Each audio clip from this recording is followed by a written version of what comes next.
Olá, sejam bem-vindos e obrigada por estarem aqui assistindo. Eu sou Ana Luísa Góes e estou acompanhada por Felipe Conceição e Juliane Silva. E juntos nós vamos apresentar sobre a organização formal e a organização informal. Espero que gostem. Primeiro, irei explicar sobre a importância da organização das empresas.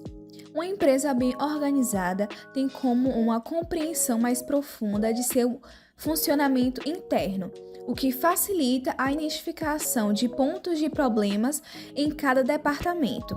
Esse entendimento permite a implementação de medidas para impulsionar a produtividade e melhorar a competitividade no mercado. Definição da organização formal. É a organização planejada e que está no papel, isto é, a estrutura organizacional definida pela direção da empresa e expressa formalmente por meio do organograma e do manual de organização da empresa. A organização formal é constituída de órgãos, diretorias, departamentos, divisões, seções, etc. E de cargos, diretores, gerentes, chefes, supervisores, funcionários em geral.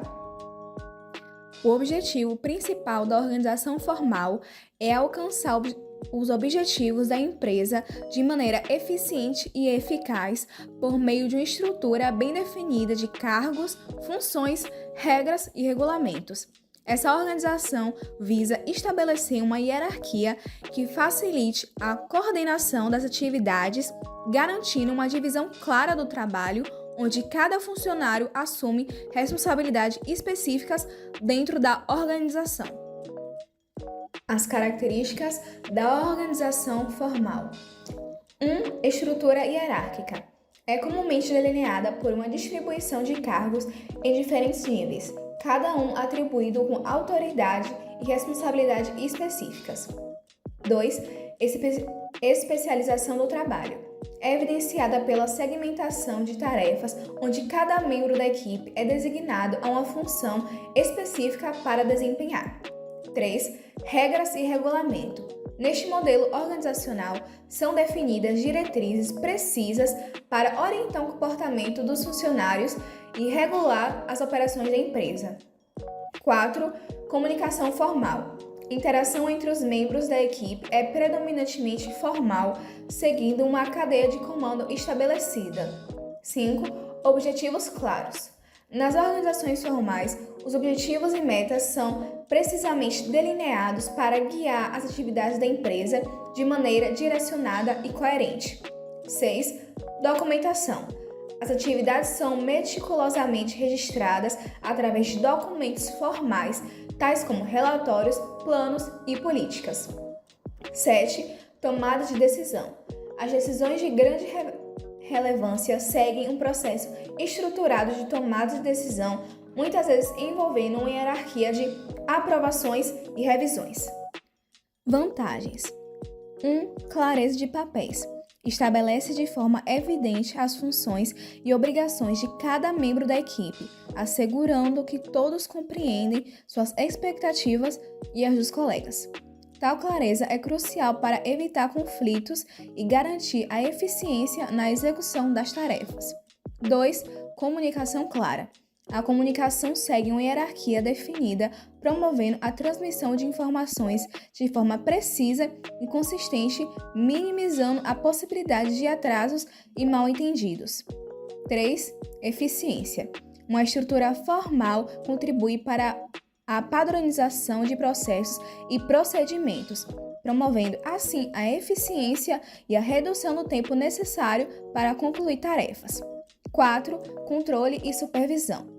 Na organização formal, a gestão tem a capacidade de supervisionar de perto as operações da empresa, assegurando o cumprimento dos padrões de qualidade e a execução das atividades alinhadas aos objetivos.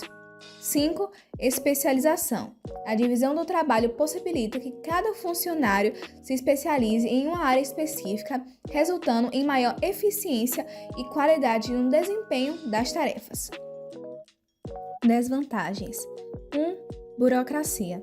Em uma estrutura formal, há o risco de se tornar excessivamente burocrática, com uma quantidade significativa de regras e regulamentos que podem dificultar a tomada de decisões ágeis e a implementação de mudanças. 2. Rigidez. Essa organização pode apresentar rigidez e inflexibilidade, o que pode dificultar as mudanças no ambiente de negócios ou a novas oportunidades que surjam. 3. Comunicação limitada.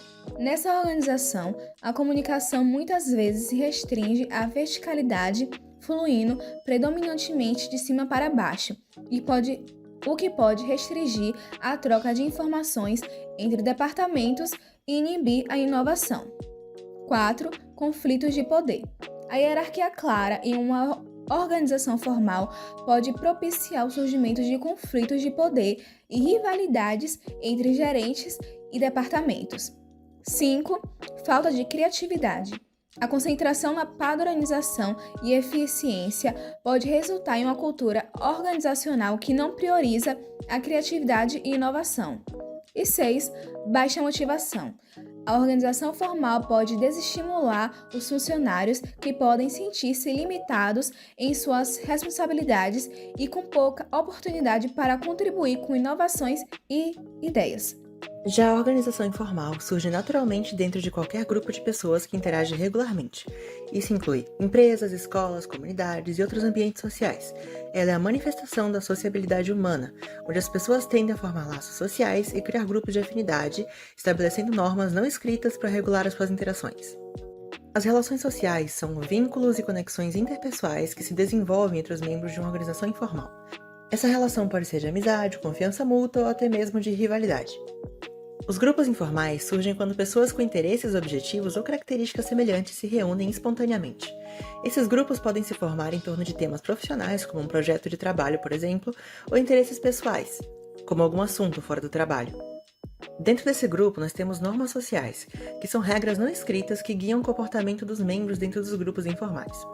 Elas incluem padrões de comunicação e formas de tomar decisão, ou até mesmo valores compartilhados.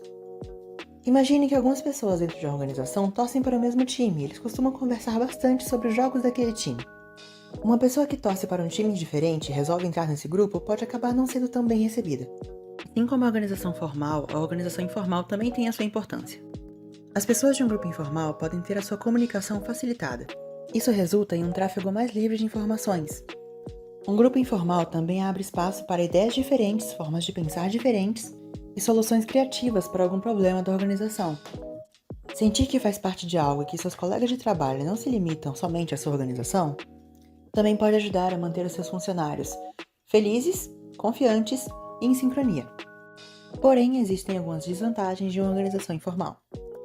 A existência de múltiplos grupos informais pode levar a um conflito de interesses, competição desnecessária ou até mesmo a exclusão de alguns membros que não conseguiram participar de nenhum dos grupos. Informações imprecisas ou boatos podem se espalhar rapidamente na organização informal, prejudicando a confiança e a transparência. Fora isso, é muito importante que a organização informal esteja alinhada com os objetivos e valores da organização formal, para evitar discrepâncias e revoltas que possam prejudicar o funcionamento geral da empresa. Como gestora, é importante reconhecer a importância da organização informal e não somente fechar os olhos para ela.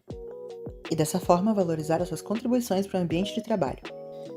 Também é importante lidar proativamente com os conflitos que possam surgir, buscando soluções que promovam a harmonia e o trabalho em equipe, assim diminuindo a propagação de rumores, e dando um jeito neles antes que se desenvolvam para um problema maior. Agora vamos entender as diferenças entre organização formal e informal, e como esses dois aspectos interagem dentro de uma empresa. A organização formal representa a estrutura oficial e hierárquica de uma empresa. Isso inclui os cargos definidos, as responsabilidades claras e os processos formais estabelecidos. É como o organograma da empresa, onde cada pessoa tem um lugar e uma função definida. Aqui, a comunicação é geralmente formal, seguindo regras explícitas e documentadas. Em contraste, temos a organização informal, que se refere às redes de relacionamento e à cultura não oficial dentro da empresa. Nesse contexto, a comunicação é mais casual e baseada em relações interpessoais. As normas são implícitas e não estão formalmente escritas. São os grupos de afinidade, as conversas nos corredores, os almoços em conjunto, tudo isso faz parte da organização informal. É importante destacar que essas duas formas de organização não existem separadamente, mas interagem continuamente no ambiente de trabalho. A informalidade pode influenciar diretamente a forma como as tarefas são realizadas e as decisões são tomadas na organização formal. Agora vamos ver alguns exemplos práticos dessa interação entre organização formal e informal. Imagine que uma empresa está implementando um novo projeto. Na organização formal, os cargos e responsabilidades são claramente definidos no papel. No entanto, na prática, quem lidera o projeto pode ser influenciado pela organização informal. Talvez alguém que não tenha um cargo formal de liderança, mas que tem grande influência entre os colegas de equipe. Outro exemplo é a formação de grupos informais dentro da empresa. Esses grupos podem surgir espontaneamente e promover a inovação e colaboração entre diferentes áreas, mesmo que não haja uma estrutura formal de comunicação entre elas. Um caso interessante foi de uma empresa que tinha uma estrutura formal muito rígida. Porém, os funcionários criaram uma rede online informal para trocar ideias e resolver problemas. Essa interação acabou trazendo melhorias significativas nos processos internos da empresa. Esses exemplos nos mostram como entender e gerenciar tanto a organização formal quanto a informal é fundamental para promover uma cultura organizacional saudável e eficaz. Ao reconhecer e aproveitar essa interação, as empresas podem se beneficiar enormemente em termos de eficiência e inovação. A compreensão das diferenças entre a organização formal e informal é extremamente importante para o êxito de qualquer empreendimento. Enquanto a organização formal estabelece uma estrutura clara e definida, a organização informal oferece flexibilidade e adaptabilidade para lidar com mudanças constantes. É relevante destacar que ambas as formas de organização podem coexistir dentro de uma empresa, cada uma apresentando suas vantagens e desvantagens, que devem ser geridas da melhor forma para auxiliar o futuro da empresa. Essa foi a nossa videoaula sobre organizações formais e informais. Muito obrigado por assistir!